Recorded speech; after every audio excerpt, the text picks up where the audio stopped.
Cruce de oro y cruce de la muerte, patrón técnico que siempre conlleva muchísima volatilidad. En el año 2020, después del último gran cruce de oro, el precio de Bitcoin subía un 715% en menos de un año. Y sin ir más lejos, este mismo año 2023 finalizamos el mercado bajista a través de un cruce de oro que genera una subida de un 62% en Bitcoin. Sin embargo, del mismo modo que el cruce de oro es tan positivo, el cruce de la muerte es igual de negativo, y en este vídeo voy a hacer un análisis de la última hora de Bitcoin, centrándome en las probabilidades de un nuevo cruce de la muerte y en las consecuencias del mismo. Bueno, en cuanto a noticias de última hora, Robinhood ya es oficialmente el tercer mayor poseedor de Bitcoin, con más de 3.000 millones de dólares en BTC en una sola billetera. Fíjate cómo a través de Arkham podemos verificar dicho dato, y actualmente se sitúa solo por detrás de Binance y de Bitfinex. Esto realmente tampoco es que sea noticia, ya que se sabe desde hace unos días, pero lo que realmente sí que podemos investigar y analizar es, primero, el número o el porcentaje de suministro que no se ha usado en una transacción durante un periodo de tiempo determinado, y segundo, la evolución del suministro en diferentes exchanges. Entonces, empezando por lo primero, y en lo que quiero hacer referencia en estas ondas es en ocultarlas todas y en centrarnos en esta de aquí, en el periodo de 1 a 2 años. Voy a hacer una reflexión muy rápida, y es que, como puedes comprobar, justamente después de que el precio forme el mercado bajista, el comportamiento de este tipo de ondas es el siguiente. Cuando tenemos un mercado alcista muy desarrollado, empieza a caer este número de transacciones que no se utilizan o que se holdean durante X tiempo. Cuando está iniciando el mercado bajista, va creciendo. ¿Por qué? Pues porque primero hay una fase de acumulación, y a medida que vamos llegando a la parte final del mercado, la gente se lo va quitando de encima. Empieza a descender, y a medida en el que el mercado bajista va desarrollándose, empieza a crecer. ¿Por qué? Pues porque volvemos a una nueva fase de acumulación y empezamos nuevamente el ciclo. Y es literalmente así como se mueve. Pero fíjate qué es lo que está sucediendo ahora. Si tenemos en cuenta de 1 a 2 años, que es justamente la parte intermedia final de este mercado bajista en el que nos encontrábamos, y es decir, toda esta parte de aquí y la parte inicial del supuesto mercado alcista, como puedes comprobar es que en la parte inicial, por así decirlo, se sigue el ciclo normal, quiero decir, el mercado cae y este número de criptomonedas que no se mueven en un periodo de 1 a 2 años va creciendo. ¿Por qué? Pues porque dentro del mercado bajista hay acumulación. Pero fíjate cómo ya en esta etapa tan inicial, lo que está sucediendo, en esta etapa tan inicial del mercado alcista, es que en vez de seguir yendo y creciendo, lo que está pasando es que va disminuyéndose. Es decir, el porcentaje del suministro que se ha retenido durante al menos un año, pero menos de 2 años, por eso tenemos la fecha de 1 a 2, está reduciéndose de forma categórica. ¿Esto es una señal alcista? No. ¿Esto es una señal bajista? No. Únicamente tenemos que interpretarlo como lo que es, un dato meramente informativo. Tenemos otros contextos de mercado que apoyan un problema en el mercado y otros contextos de mercado que no apoyan ningún tipo de problema. Fíjate aquí cómo en el año 2015, cuando el mercado ya está finalizando y estaba iniciando el movimiento ascendente, ¿qué es lo que sucede con este supply? Que va decreciendo, pam, y va cayendo y cayendo durante todo el bull run. ¿Y qué es lo que sucede en este año 2019-2020? Que cuando se está iniciando el mercado, en un momento muy inicial de esa fase expansiva, vuelve a caer todo ese supply para dar esa continuación alcista en el largo plazo, pero una gran caída en el corto-medio plazo. Entonces, ¿cuál va a ser el contexto actual? ¿Va a ser más tirando al 2015-2014 o al 2020-2019? Bueno, yo creo que a través de un dato tan básico no podemos llegar a ello. Era únicamente un comentario informativo. Aquí, ¿qué es lo que quiero comentar? Quiero comentar qué es lo que están haciendo diferentes exchanges. ¿Por qué? Pues porque, como he dicho, tenemos a Robinhood en el top 3. No está aquí Robinhood, tenemos otros como Poloniex, Huobi, Bitstamp, BitMEX, Kraken, Bittrex, Bitfinex, Gemini y Binance.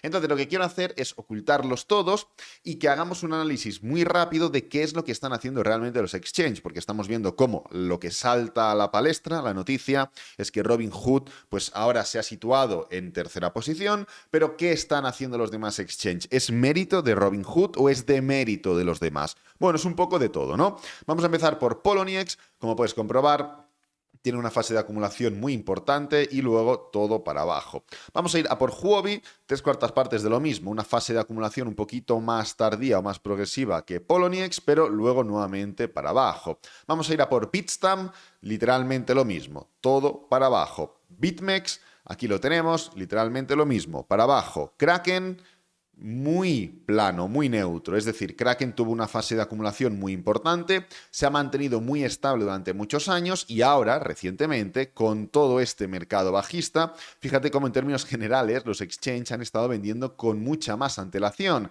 se les ha reducido este supply mucho antes de iniciar ese mercado bajista. ¿Por qué? Pues porque ellos tienen datos, métricas y, pues bueno, recursos que los demás no tenemos y pueden tener acceso a ciertos tipos de comportamientos mucho antes de que el movimiento suceda. Seguimos muy rápidamente. Bittrex, lo mismo. Se levanta muy rápido, mantiene, pero en esta etapa final se va para abajo. Y aquí se pone ya la cosa interesante. ¿Qué es lo que pasa con Bitfinex? Tenemos una fase de acumulación y una caída. Fase de acumulación, caída, y ahora mismo lleva desde el año 2020 en fase de acumulación. Aquí tenemos Bitfinex, fase de acumulación. ¿Qué es lo que sucede con Gemini? Gemini, nuevamente, muy similar a todos los demás exchanges. ¿Y qué es lo que sucede con Binance? También fase de acumulación constante. Entonces, si los ocultamos todos rápidamente y situamos Bitfinex y Binance, podemos darnos cuenta que son los dos únicos exchanges que realmente de forma progresiva han ido acumulando poco a poco. Entonces, quería hacer esta reflexión también aprovechándome de la noticia que estamos viviendo ahora en Robinhood, y antes de pasar a analizar todos y cada uno, de manera rápida evidentemente, todos y cada uno de estos cruces de oro y cruces de la muerte, quiero comentarlo directamente en gráfico. Así que vamos a ir ya directamente al gráfico, y el cruce de oro es simplemente la ruptura de una media móvil rápida, en este caso la media móvil de 50 simple, por una media móvil lenta, en este caso la media móvil de 200 simple. Cuando la media móvil de 50 rompe de abajo hacia arriba a la de 200, se interpreta como cruce de oro, pudiendo dar un gran movimiento impulsivo. Y cuando la media móvil de 50 rompe de arriba hacia abajo la media móvil de 200, se interpreta como cruce de la muerte, pudiendo dar un gran movimiento correctivo. Esto es una estrategia de trading muy básica, muy sencilla, que ya hemos hablado de ella en otras ocasiones, pero estamos en un punto en el que tenemos que empezar a valorar esa posibilidad. Y no lo quiero hacer como tal, sino que lo quiero hacer relacionándolo con, punto número 1, la Bull Market Support Band, y con punto número 2, otros contextos de mercado. Entonces, ¿qué es lo que podemos entender? Vámonos primero a destacar un momento esto de aquí, y es que vamos a tocar únicamente los cruces de la muerte, ya que al fin y al cabo son los cruces de la muerte los que se pueden dar a continuación, ¿no? En este caso tenemos un cruce de la muerte. El cruce de la muerte sucede en dos tesituras. Tesitura número 1, cuando se inicia un mercado bajista. Como podrás comprobar, en todo mercado bajista, en el del 2011 tenemos un cruce de la muerte, en el del 2014 tenemos un cruce de la muerte, tenemos otro, en el del 2018 tenemos otro gran cruce de la muerte, y en el del 2022 tenemos otro gran cruce de la muerte. Es decir, el cruce de la muerte se genera a través de un mercado bajista, por eso se da ese cruce. Pero hay otras tesituras. Como puedes comprobar, tenemos otros momentos de mercado donde hemos visto cruces de la muerte, y son en diferentes fases impulsivas, fases de mercado alcista. Aquí tenemos una primera. En este año 2015, más concretamente el 16 de septiembre del año 2015, se forma un cruce de la muerte. Esto representa que la media móvil de 50, que es la de color verde, rompe de arriba hacia abajo la de 200, que es la de color morado o rosa. ¿En qué tesitura se forma? En una especie de acumulación, en una especie de movimiento en el que el precio ya no está haciendo ni máximos y mínimos decrecientes, pero tampoco está pudiendo hacer máximos y mínimos crecientes, con lo cual estamos en una fase horizontal, en una fase de rango, con lo que no nos interesa. Cuando no hay tendencia en el mercado, las medias móviles no toman la misma participación, así que esta fase de mercado no nos interesa. ¿Qué otro momento de la historia tenemos un cruce de la muerte dentro de lo que sería ya una fase expansiva? Y es este de aquí. Aquí, justamente cuando se iniciaba ya el bull run en el año 2020, 2019, tenemos un nuevo cruce de la muerte. El precio finaliza el mercado bajista, veníamos de aquí, inicia el mercado alcista durante todo el año 2019. ¿Y qué es lo que sucede? Que empieza a liarse, empieza a corregir más de la cuenta y se forma un cruce de la muerte, dando paso a un movimiento bajista que evidentemente se agrava con lo que sucedió en el año 2020, no creo que haga falta destacarlo, pero antes de ese agravio del año 2020 ya se había formado ese cruce de la muerte en el año 2019, con lo cual, si podemos comparar la tesitura actual con algún punto concreto de mercado, es con el año 2019-2020. Así que nos vamos a ir directamente a ese año para ver qué es lo que sucedía. No solamente en cuanto al cruce de la muerte, sino también en cuanto a la Bull Market Support Band. Ya hemos comentado y analizado varias veces que durante los meses de agosto lo que sucede, o lo que sucede en los meses de agosto pre-halving, agosto-septiembre, es que se rompe la Bull Market Support Band a la baja. Aquí tenemos una primera ruptura, tenemos más rupturas, aquí tenemos otra segunda ruptura, que es el caso que analizaremos actualmente, y aquí tenemos una nueva ruptura. Meses de agosto-septiembre, pre-halving, año pre-halving, se forma una ruptura de la Bull Market Support Band. ¿Qué es lo que sucedió en este mes de aquí? Que el precio no solo rompe la Bull Market Support Band, sino que consolida el nivel, luego hace un pullback y continúa. ¿Qué es lo que estamos haciendo actualmente? Romper la Bull Market Support Band, pero no solo eso, estamos consolidando el nivel. Evidentemente el grado de consolidación no es el mismo, porque aquí estuvimos pues 3-4 semanas, es decir, un mes donde el precio, fíjate, después de la gran primera ruptura de la Bull Market Support Band, que es esta de aquí, lo que hace es durante 3 semanas quedarse quieto. Aquí estamos. Y ahora pues llevamos una semana y vamos por la segunda. Tenemos la ruptura y llevamos una semana. Si se formara un movimiento similar, podríamos estar 3 semanas, es decir, 2 semanas más consolidando antes de formar el pullback. ¿Cuál es la diferencia entre consolidación y dilatación? Esto de aquí es dilatación. ¿Qué quiere decir? Que el precio rompe la Bull Market Support Band, pero enseguida, ¡pam!, frena y continúa. Aquí rompe la Bull Market Support Band, pero de momento está en esa fase de freno barra consolidación. Quiero decir, ahora mismo si esta semana hace así, esto es una falsa ruptura, es una dilatación. ¿Cuál es la diferencia entre este de aquí y este de aquí, donde ya se ha confirmado que fue una ruptura como tal? Se rompe y en vez de frenar y girar, consolida y el movimiento impulsivo lo hace en forma de pullback para continuar. Entonces, estamos viendo cómo en esta etapa del año 2019 no solo tuvimos un cruce de oro, muy similar un cruce de la muerte, perdón, muy similar al hipotético cruce de la muerte que podemos llegar a tener ahora, y esto no es en pro de meter miedo, ni de meter food, ni tonterías de estas, que se mueven por ahí. Esto es simplemente que yo, como analista y trader, lo que hago es siempre estar anticipándome a posibles escenarios. Y si yo me anticipo de manera personal, lo que tengo que hacer es comunicároslo, porque lo que os enseño es lo que yo hago. Entonces, del mismo modo que en ese año 2019 no solo tuvimos un cruce o una ruptura por debajo de la Bull Market Support Band, consolidación, pullback y continuación, también tuvimos un cruce de la muerte. ¿Y qué es lo que sucedió en ese cruce de la muerte? Fíjate, vamos a analizarlo y lo que pasó es que el precio, cuando intentó dar una gran continuación alcista, se atascó en esta especie de triángulo de continuación, lo rompió y fíjate, se formó un cruce de la muerte en un patrón ascendente. El precio estaba subiendo. Aquí es justamente el día 26 de octubre del 2019, es el día exacto en el que se forma esta ruptura, este cruce de la muerte. Pero se forma de manera alcista. ¿Por qué? Muy sencillo. El tema es el siguiente. Cuando tú formas un cruce de la muerte, es decir, no viene primero el cruce de la muerte y luego la caída, sino que la propia caída es la que genera el cruce de la muerte. Y si tú entiendes que el mercado se mueve así, a través de impulsos y pullbacks, impulsos y pullbacks, impulsos, que el precio caiga tanto, es lo que forma ese cruce de la muerte. Es lo que forma que se vaya a dar ese cruce de la muerte. Con lo cual, es muy probable, o sea, cuando el precio cae tanto, lo que hace la media móvil rápida es hacer así.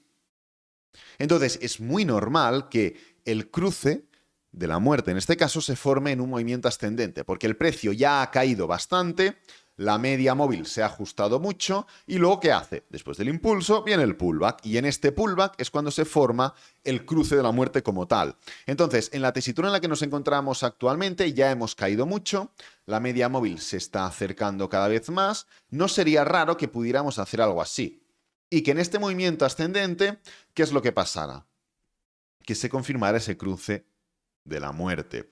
Como digo, no es ni una predicción, ni una sentencia, no es nada de ello. Lo que no podemos hacer es, entonces, cuando se esté formando el hipotético cruce de la muerte, entonces ponernos a buscar, ponernos a analizar, ponernos a ver qué es este cruce y qué consecuencias puede tener. Esto es lo que no. ¿Por qué? Pues porque estás yendo detrás del mercado. Yo estoy yendo delante, porque antes de que pase lo que sea, ya me estoy anticipando.